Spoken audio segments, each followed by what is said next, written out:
What's up, sons? It's Blind Rod with Son of a Tech once again, and today I have yet another talking head video. Yes, Blocks is going to be delayed a little bit because it took a little longer for me to get it created than expected, but I do have a topic to cover for y'all, and that is Dynex versus Flux. Now, personally, I don't think that Dynex and Flux are in competition whatsoever, but because of tweets like this one from Mr. Daniel Keller challenging Dynex to a debate, I figured, well, I might as well throw my hat into the ring here and get into it. Because from the very get-go of the creation and the launch of Dynex, Daniel Keller has been attacking that network and making claims all the way up to calling it a scam when it first launched. And that is just a little silly. So what we're going to do today is I'm going to go over essentially how I classify the more likelihood of a scam or a rug pull in this particular case compared to other different networks and how they are created and what their consensus mechanism is and how they operate. So let's go ahead and get into it.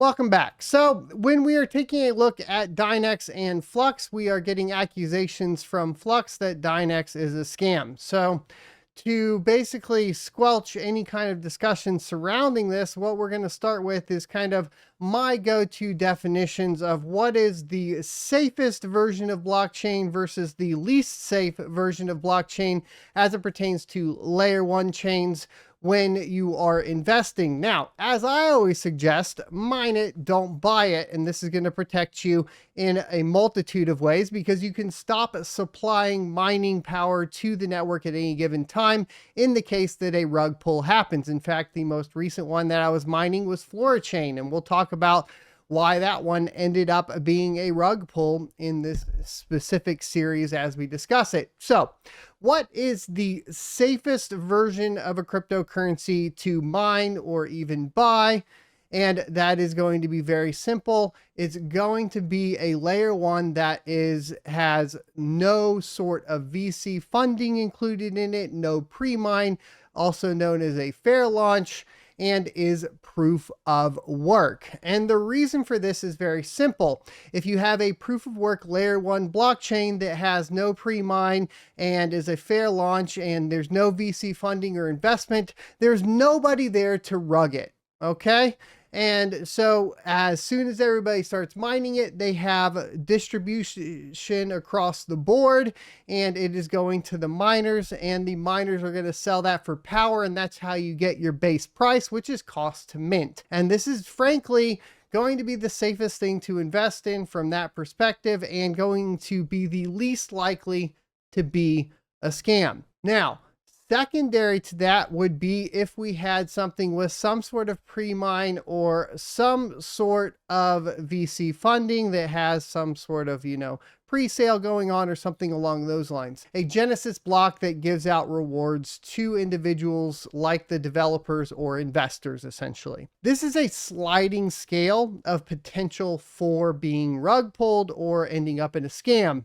And the sliding scale is going to be based upon the amount of pre-sale or the amount of cryptocurrency that is allocated in the Genesis block to individuals that are part of the development team or, of course, part of early investors. And so if you have one that launches with, let's say, a 1% pre-sale, that's going to be a lot better than something like the Ironfish network, which has like a 20% or 26% pre-sale of the total allocated at the end of the day, right? It's a sliding scale, but as long as it remains proof of work and there is some sort of lockup period, etc., there are things that can make it still enticing, right? There have been projects that have launched with this method that ended up being very profitable for mining, weren't rug pulled, and ended up, being good from the mining perspective, like Ethereum, for example, right? Or a lot of other projects. So there you go. There's kind of my second place. In third place that we need to talk about is going to be essentially a set up within a proof of work chain that also has some sort of staking capabilities along with it. Master nodes is what is most common. The most recent example of this is getting applied across the network is going to, or on the network is going to be Neoxa. We've seen it with Firo as well. Now, the reasoning for this, of course, is at this point, what you're doing is you are manipulating the supply by having individuals lock up their cryptocurrency to earn some sort of rewards. This is also a sliding scale as well, because you have things that could be lockup periods or no lockup period on the staked portion of the cryptocurrency, and you still have the rewards going to proof of work miners. In addition to that, though, there is the spread that can vary from the amount of rewards that are going to proof of work miners versus the amount of rewards that are going to the stakers. And depending on that, that will be a sliding scale of possibility to get rugged and that sort of thing. It really, at the end of the day, comes down to supply, right? So if you start to notice on the top one, the supply is all being distributed evenly across the miners from the get-go.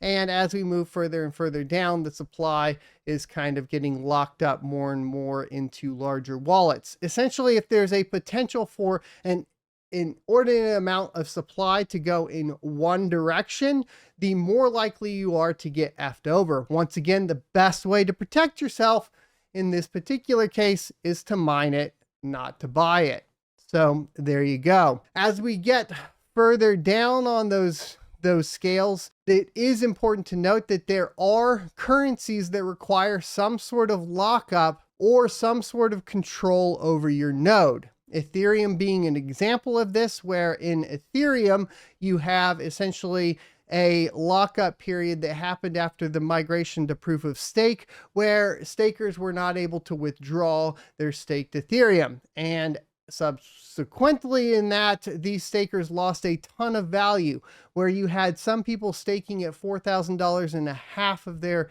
assets within Ethereum have been, cut away by the dip in price, and there's nothing they can do about it. They can't unstake at this point. They can't get their original investment out. This is where we really have to talk about where the rubber meets the road for Flux. And the thing is they have both Titan nodes and other nodes, but the biggest one here being Titan nodes because of the way the staking works. There's a ton of centralized control around that can be impacted by maintenance, and in fact has already been impacted twice by maintenance. And this is where I think, if you live in a glass house, don't throw bricks, Dak, because what we're looking at here, right, if we want to cast stones at Dynex is a proof of work layer 1 cryptocurrency with no attachment to any staking mechanisms whatsoever.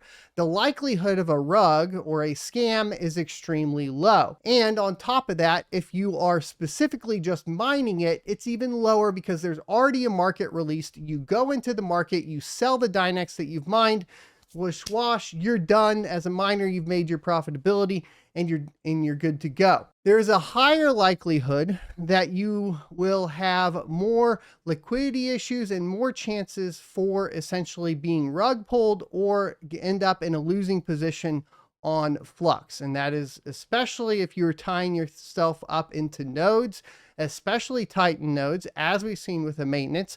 And subsequently, right, there are reasons for the maintenance. I get it. You can yell them at me in the comment section below. I'm already fully aware that that is there. And I'm not saying that this is intentional from Flux. But what I will tell you is that during the maintenance mode, Flux was taking a dump, and there was no way for a lot of the individuals that had coin within their Titan node to get out and find a stop loss. Okay.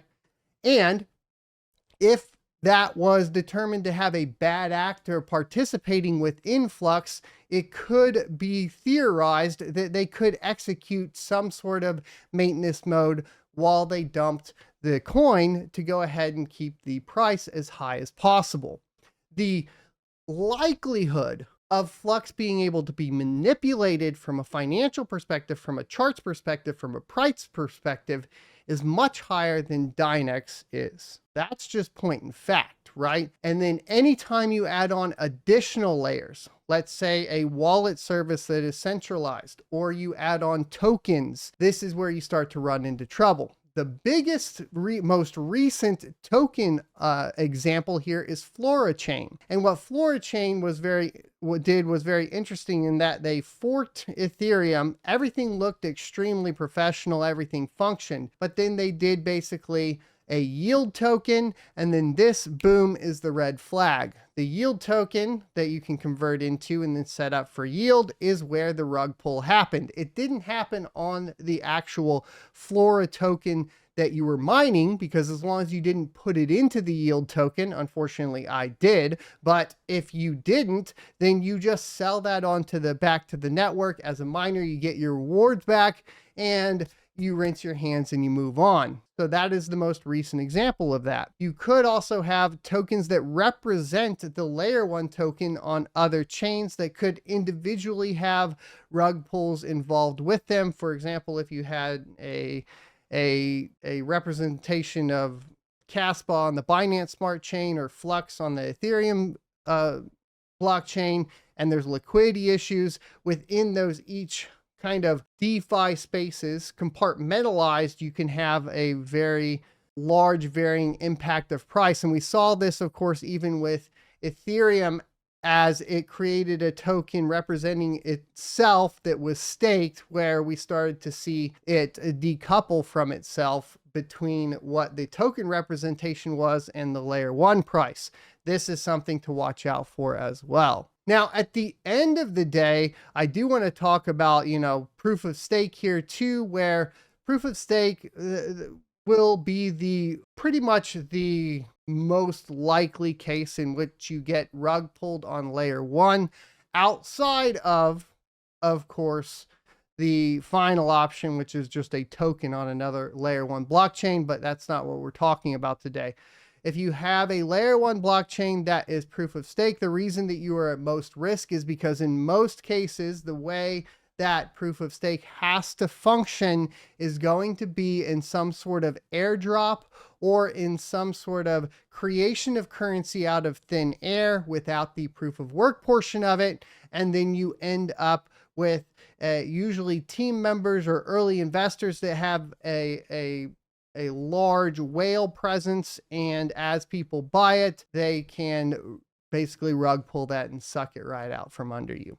So when we talk about Flux versus Dynex, here's the thing. I'm just pointing out that if we were going to look at it objectively and say, which one is more likely from my charts and my experience over the past 7 years within cryptocurrency mining, which one is more likely or has the most attack vectors for a rug pull or for a scam, Flux has a many more attack vectors from that perspective. Okay.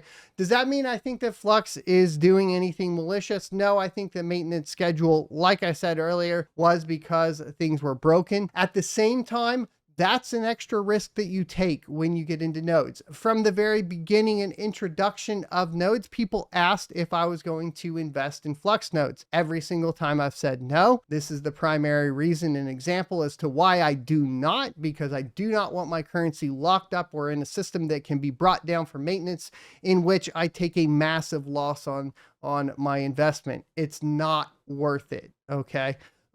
And so this is kind of where, like I said, the rubber meets the road. I still think Flux is a good project. I think Dynex is a good project. I just think that these attacks and these accusations that were originally started by a competitor are silly, ridiculous, and unfounded from a factual results, right? So if we come along and there is some weird thing in which Dynex can rug pull and I can't scan the block explorer, or we start to see an inordinate amount of Dynex hit large wallets and that gets inflated, then that may be a case in which it's like, okay, well, obviously here 80% of the total supply is in control or under control of this one wallet. Then at that point, maybe we're like, all right, let's get a little antsy here. But as it sits right now, that's just not the case. If we want to get into the technicals of proof of useful work, then we could start to talk about that in a completely different video. If you are interested in that, I do have some thoughts and opinions on that in Flux versus Dynex, but I think the way that they're implementing proof of useful work, they can coexist perfectly fine because they're not doing the same thing whatsoever. And if you want to talk about doxing and cypherpunks from the very beginning and their anonymity, we can also do a video on that, because these are all the attack vectors being thrown around, okay? These are all the arguments being thrown around. Just let me know in the comment section below which one sounds most interesting to you as a talking head video. Thanks for watching. Hit the like, comment, subscribe, and notification bells down below. I will see you next Tuesday.